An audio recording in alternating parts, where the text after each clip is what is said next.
member Shri Amol Kholeji. धन्यवाद अध्यक्ष महोदय, आपने मुझे बोलने का अवसर दिया। माननीय राष्ट्रपति जी ने अपने अभिभाषण में सरकार की कई सारी उपलब्धियों का उल्लेख किया और मैं उन उपलब्धियों के लिए सरकार का अभिनंदन करना चाहूँगा जिनका लाभ अंतिम पंक्ति में खड़े अंतिम व्यक्ति तक पहुँचा हो।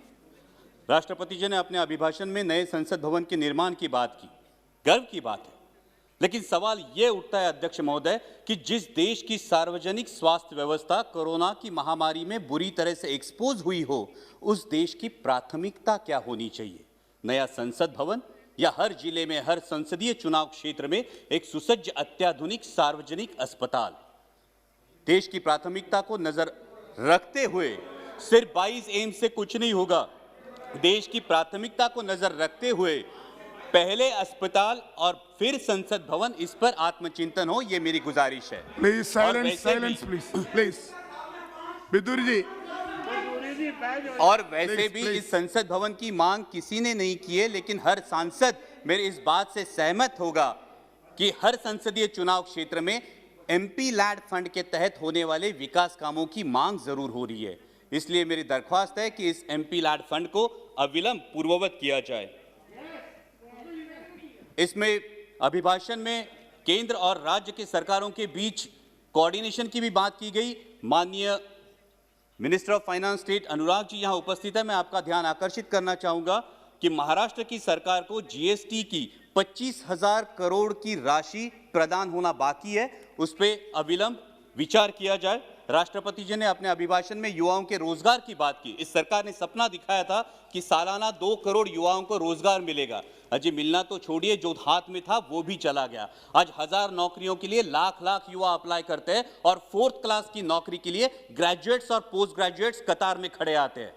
पहले नीम और अब नेशनल अप्रेंटिस जैसे प्रोग्राम, ये जो नीतियां हैं, ये देश के युवा वर्ग के लिए शोषण व्यवस्था साबित हो रहे हैं, क्योंकि पहले नौकरी लग जाती है, फिर माँ बाप शादी कर देते हैं और 2 साल में कंपनी ब्रेक दे देती है ताकि उसको परमानेंट ना करना पड़े और युवा के भविष्य में अंधेरा छा जाता है। इसलिए इन युवाओं के आक्रोश को समझे और इन नीतियों पर पुनर्विचार हो। इस अभिभाषण में और एक बहुत अच्छी बात की गई, वो है आत्मनिर्भर भारत की। जब हम सब ने सुना था कि देश को बिकने नहीं देंगे तो हर किसी को गर्व महसूस हुआ था, लेकिन शायद उसके बाद OLX का विज्ञापन कुछ ज्यादा प्रभावशाली साबित हुआ और वो नीतियों में भी दिखने लगा। बेच डाल, BPCL बेच डाल, BSNL बेच डाल, एयरपोर्ट्स बेच डाल, सीपोर्ट्स बेच डाल। अब डर लगने लगा है कि यह आत्मनिर्भर भारत की बात हो रही है या फिर चुनिंदा पूंजीपति निर्भर भारत की। मैं सचेत करना चाहूंगा कि इस प्रकार से मुक्त अर्थव्यवस्था के आड़े में अगर हम क्रूनी कैपिटलिज्म को बढ़ावा देकर देश के संसाधन चुनिंदा पूंजीपतियों के हाथ में सौंप दे तो देश की आने वाली पीढ़ियां हमें कभी माफ नहीं करेंगी। इसमें राष्ट्रपति जी के अभिभाषण में किसानों की योजनाओं की बात की गई, लेकिन आज जो हमारे अन्नदाता, हमारे किसान भाई दिल्ली की सरहदों पर आंदोलन कर रहे हैं, जिसमें 200 से भारतीय, मैं भारतीय कहूंगा, 200 से भारतीय शहीद हुए, उनके प्रति कोई संवेदना इस अभिभाषण में नहीं दिखाई दी। यह आश्चर्यजनक है। गणतंत्र दिवस पर जो घटना घटी उसकी आलोचना अभिभाषण में हुई। हिंसा का कोई समर्थन नहीं हो सकता, ना ही होना चाहिए, लेकिन उसके उपलक्ष्य में, sir please let me continue, हिंसा का कोई समर्थन नहीं हो सकता, ना ही होना चाहिए, लेकिन उसके उपलक्ष्य में इस किसान आंदोलन को बदनाम करने की जो साजिश रची गई वो निंदनीय है।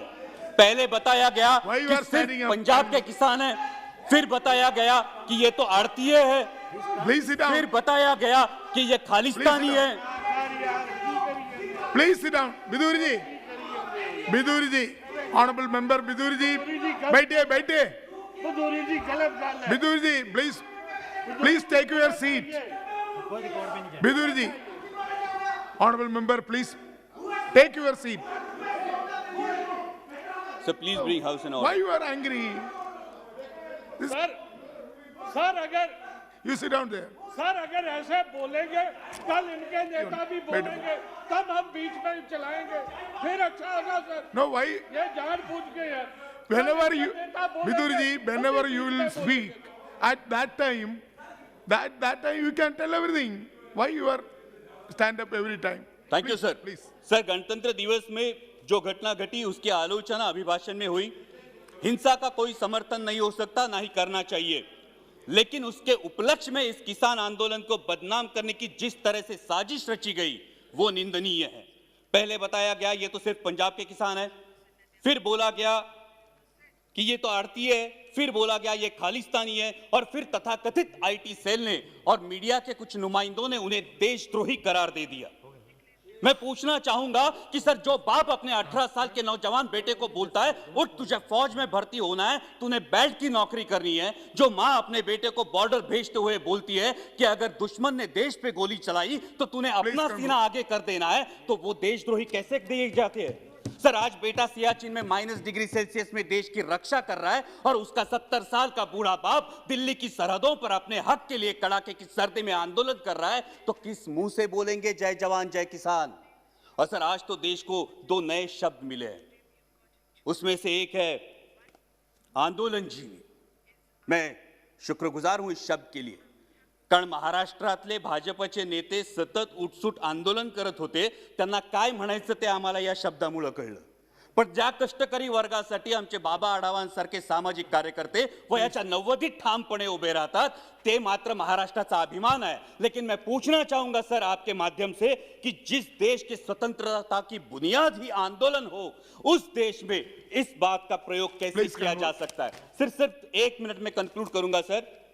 यहां पे कई माननीय सदस्य बोलते हुए उन्होंने परराष्ट्र में जिन्होंने अच्छी बात की उसकी सराहना की, लेकिन ये कैसी विडंबना है सर, जब ब्राजील के राष्ट्राध्यक्ष संजीवनी की उपाधि देंगे तो हम खुश होंगे, जब अमेरिकी पूर्व राष्ट्राध्यक्ष हाउडी मोदी बोलेंगे तो हम तालियां बजाएंगे, और जब कोई विदेशी मानवता के दृष्टिकोण से किसान आंदोलन पर टिप्पणी करेगा तो फिर वो फॉरेन डिस्ट्रक्टिव आइडियोलॉजी हो जाती है। सर, ये बैरिकेड्स लगाना, ये फेंसिंग करना, ये किस प्रजातंत्र का लक्षण है? सर, महामहिम राष्ट्रपति जी ने अपने अभिभाषण में आर्य चाणक्य के पंक्तियों का उल्लेख किया, लेकिन मैं इस सदन को बताना चाहूंगा कि उन्हीं आर्य चाणक्य ने यह भी बताया है कि जब राजा का अहंकार प्रजाहित से ऊपर उठ जाए तो समझ लेना कि उसके शासनकाल का अंत निश्चित है। और इसीलिए मैं दरख्वास्त करूंगा कि संवेदनशीलता से इस समस्या का किसानों के हित में हल निकाले, ताकि फिर हर देशवासी गर्व से कह सके जय जवान जय किसान।